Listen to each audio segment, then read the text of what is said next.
Esse é o Ancapsu e nós vamos falar agora sobre o STF, que derrubou a decisão da Câmara que havia trancado a ação de Bolsonaro. Bem, não tem novidade nisso daqui. Eu falei para vocês que o STF iria derrubar essa ação, coisa e tal.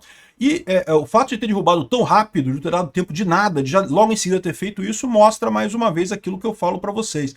O STF está encarando isso como uma corrida. Só que é uma corrida que eles estão perdendo. Isso aqui agora foi jogado para o confronto entre o Hugo Mota e o STF. Não foi só isso, tá? O STF também condenou a Carla Zambelli, negou um recurso do Braga Neto e também fez a denúncia do caso do pai do Hugo Mota lá em Paraíba.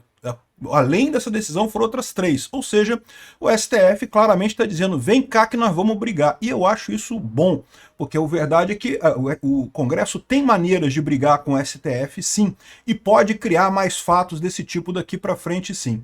Bom, tem alguns absurdos na decisão do Alexandre de Moraes, mas nada diferente do que ele já vinha fazendo, né? O Fux, por exemplo, deveria ter colocado a votação desse requerimento da Câmara no plenário do STF. Isso é o que determina o regimento. Por algum motivo, ele mudou tudo da cabeça dele e mandou para a primeira turma. Por que na primeira turma? Porque, mais uma vez, eles querem uma decisão unânime. Vamos entender esse caso aqui, e de novo, não fiquem preocupados com isso, era esperado que isso fosse acontecer, o caminho estratégico é esse. O STF está tendo que jogar cada vez mais no campo político, que é o campo que eles não entendem. No campo jurídico, meio que tá foda-se, eles estão ignorando totalmente as leis e coisa e tal. Eles não estão percebendo o tamanho da armadilha que eles estão caindo. Essa notícia foi sugerida por Judiciário Freestyle, Digdim é o Peterzinho e várias outras pessoas. Obrigado aí ao pessoal que sugeriu notícias lá no nosso site, no visãolibertaria.com, e obrigado a você que está assistindo o nosso vídeo. Se você gosta do nosso conteúdo, por favor, deixe o seu like e se inscreva aqui no canal, né? Pois bem, essa decisão aqui era esperada, é lógico que o STF faria essa decisão e teria que tomar essa decisão rápido, porque, como eu falei para vocês, uma das vantagens que a gente tem com isso daqui é justamente a questão do tempo. E não é só o tempo para decidir isso, para encaminhar as outras ações também, não é só isso. É porque agora cabe recurso, cabem outras coisas, você pode fazer um monte de coisa em cima disso daqui ainda para tomar tempo do STF com essa ação, né? Que o STF iria derrubar essa menção que trancava a ação penal, eu falei isso para vocês no vídeo, né? Vai derrubar, é lógico que vai. O STF não tem alternativa, mas o caminho é esse. O caminho é o confronto entre a Câmara e o STF. O grande risco que o Brasil corre neste momento é justamente de um acordão entre todo mundo. Se tiver todo mundo no acordão, meu amigo, aí a gente está fudido. Aí o povo brasileiro vai pagar essa conta muito caro, né? Então aqui, ó, STF tem maioria para manter a ação penal contra a Ramagem por 3 crimes e derruba a decisão da Câmara. Então o que eles falaram? Eles falaram primeiro que a ação da Câmara só se aplica ao Ramagem e só se aplica aos crimes que estão no dia 8 de janeiro, que teria sido quebra de patrimônio público e não sei o que lá, não sei o que lá. O que é um absurdo completo essa história. Na verdade, está cheio de absurdo nisso aqui. Primeiro absurdo, essa requisição da Câmara deveria ter sido colocada para votação no plenário do STF. É o que determina o regimento interno do STF. O Barroso falou que, olha só, está suspensa a ação, mas eu vou encaminhar para a primeira turma, porque a gente decidiu que é a primeira turma que cuida disso. O que é um absurdo. Eles não podem decidir alguma coisa internamente sem alterar o regulamento da Câmara. O regulamento foi alterado para dizer que processos contra deputados e senadores correm na turma e não no plenário. Mas isso não é um processo contra deputados e senadores, é um decreto do Congresso e o decreto do Congresso é avaliado no plenário. Isso não foi alterado no regimento interno da Câmara. Então isso daí está um absurdo de qualquer forma, né? Aqui, ó, a primeira turma do Supremo Tribunal Federal formou maioria nessa sexta-feira, dia 9, para derrubar parcialmente a decisão da Câmara dos Deputados, suspendeu a ação penal do Alexandre Ramagem só com dois crimes. O que também não tem lógica. O que está dito na Constituição é que tranca a ação penal e ponto final. Não tem outra coisa. Que trancou para o Ramagem, para uns crimes. Não, o que está lá na Constituição é que trancou a ação. Não pode seguir com essa ação, né? Enfim, eles falaram aqui que 3 dos 5 ministros já tinham votado nesse sentido, Alexandre de Moraes, Zanin e Flávio Dino, e faltam 2 ministros votarem, mas no final das contas é isso daí, né? Já definiram isso daqui. Bom, não foi só isso, tá? A visão do pessoal da Câmara é que, além do voto ter sido um voto esperado, era esperado que isso acontecesse, mas foi um voto politicamente provocativo, é o que disse o Zucco, porque justamente mostrou que o STF quer responder, quer brigar com a Câmara. O STF está querendo querendo partir para a política. Já está mais do que claro isso, a gente sabe disso. Mas a gente tem que forçar isso mesmo, que o STF vá cada vez mais para o lado político, porque é o lado em que eles têm menos controle das coisas. É o lado em que eles se queimam mais rápido, né? Aqui, ó, a decisão de Moraes não é apenas juridicamente abusiva, ela é politicamente provocativa e institucionalmente insustentável, né? E, bom, aqui, ó, mas não é só isso não. Além dessa decisão, o Alexandre de Moraes também negou o recurso do Braga Neto sobre o vídeo do 8 de janeiro, então o Braga Neto tinha entrado com recurso, ele também negou esse recurso, votou para condenar a deputada Carla Zambelli a 10 anos de prisão e a perda do mandato por invasão ao sistema do CNJ, então você lembra que teve aquele caso da Carla Zambelli com o hacker lá, aquele hacker de Araraquara e coisa e tal, que eu sempre achei um absurdo. O que a Zambelli foi se meter com esse pessoal? Pô, esse pessoal não é gente boa, não é gente confiável para fazer alguma coisa, mas enfim. Ela foi condenada a 10 anos. Um absurdo também, um processo corrido pra caramba, em que foi votado só no plenário virtual, ela não teve a chance de fazer uma sustentação oral, não teve a chance de um advogado dela conversar com juízes para explicar alguma coisa, para argumentar alguma coisa, ou seja, mais uma vez, um processo claramente político. E foi feito hoje também. Por que foi feito hoje? De novo, o Alexandre de Moraes quer comprar briga com o Congresso, ele quer brigar com o Congresso. O que ele quer é a venezuelização. Vamos ver se o resto do STF vai topar, né? Não foi só isso não, aqui, ó. MPF denunciou 7 por fraude na obra da gestão do pai do Hugo Motta. Justo hoje, né? Olha que coincidência, cara. No dia que o Hugo Motta, em tese, peitou o STF, o Ministério Público Federal, que é o Paulo Gonet, né, que é a Procuradoria-Geral da República, denunciou 7 por fraude na obra lá do pai do Hugo Motta, lá no Paraíba. Dizendo, ó, olha só, aí, o Hugo Motta, olha só, olha o problema, né?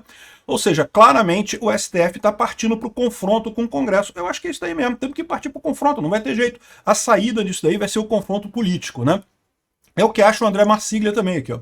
O André Marsiglia respondeu aqui, ó, analisei o voto do Alexandre de Moraes deferindo parcialmente a suspensão da ação contra a ramagem e tem uma série de problemas aqui, né? O Moraes entendeu pela leitura do artigo 53, parágrafo 3º, que pode suspender apenas crimes cometidos após a diplomação. A tentativa de golpe seria anterior, segundo ele está dizendo aqui, o que não faz sentido. Aqui, ó, a leitura do Moraes está errada. A nossa legislação pune a tentativa do golpe quando deixa de ser cogitação, ato preparatório e se iniciam os atos de execução. A execução, segundo o relatório lá da PF, teria sido no dia 8 de janeiro. É outra coisa que eu digo para vocês que não faz nenhum sentido esse relatório da PF. Por que o Bolsonaro faria execução, tentaria um golpe no dia 8 de janeiro? Se 8 dias antes ele tinha o controle das Forças Armadas inteiras, ele não precisava de nada, ele dava ordem para acontecer. Porque ele ia fazer um protesto, quebrar coisa no dia 8 de janeiro para forçar um golpe? Não tem nenhum sentido isso, né? Enfim, portanto, só isso teria acontecido depois da diplomação. Ou seja, tudo deveria ser suspenso no caso do Ramagem. Moraes também decidiu que a decisão da Câmara não tem efeito sobre os demais réus. Eu divirjo nesse ponto aqui do André Marsiglia, ele entende que esse ponto ele entendeu correto, pois a imunidade parlamentar é personalíssima e o artigo 53 existe exclusivamente para garantir o mandato do parlamentar.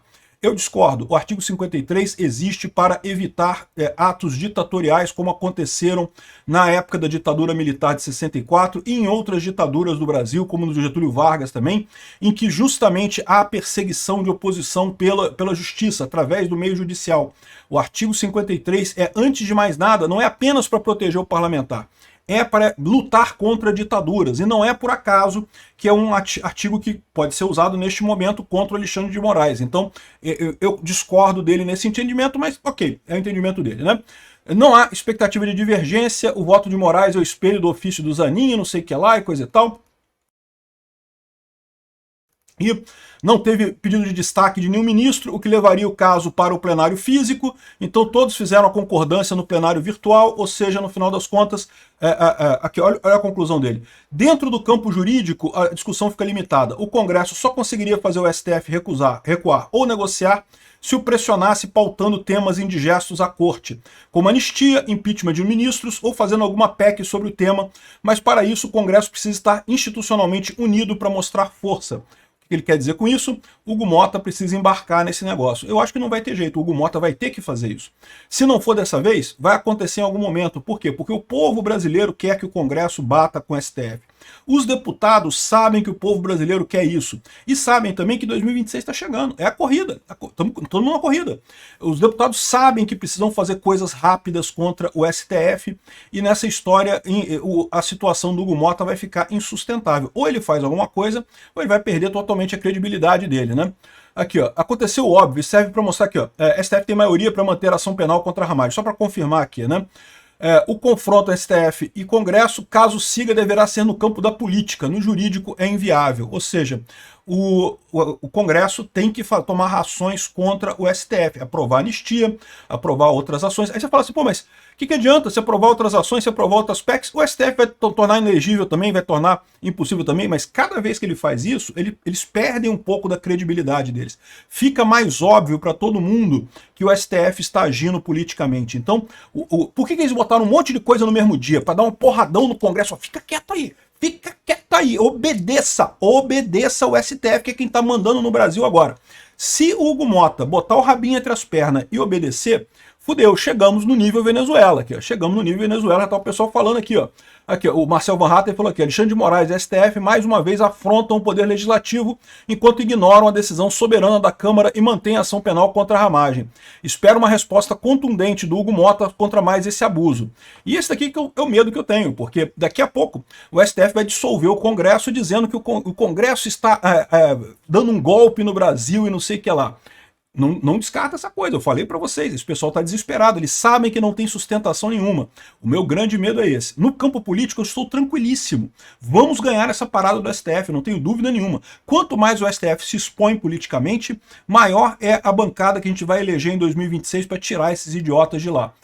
Agora, a questão é o efeito Venezuela. Aí isso é uma coisa que eu fico preocupado, porque foi assim que aconteceu na Venezuela. O executivo se coligou com o judiciário, fechou o Congresso, e aí, meu amigo, é tudo golpe. Eu não sei não, tá? O Lula tá lá na Rússia pedindo o apoio do Putin, cara. Não tenha dúvida disso, ele tá preocupado. O Lula é um idiota, mas ele não é tão idiota assim a ponto de saber, ou de não saber, que essa viagem dele lá na Rússia, no meio de um monte de ditadores, pega mal pra caramba. Ele tá fazendo isso porque ele tá desesperado. Ele sabe que vai ter que dar um efeito Venezuela aqui no Brasil se ele quiser continuar controlando o Brasil. Senão, ele tá fora em 2026 e tá fora para nunca mais voltar. Ele e os amiguinhos dele do STF. Que solução que ele foi conversar com o Putin, eu não sei, mas eu digo para vocês uma coisa. Se ele tá achando que o Putin vai conseguir garantir ele aqui como garantiu o Maduro lá na época do Guaidó, ele tá enganado. A Rússia está destruída na guerra da Ucrânia. Não vai conseguir fazer nada. O Putin é uma sombra do que já foi um dia, né?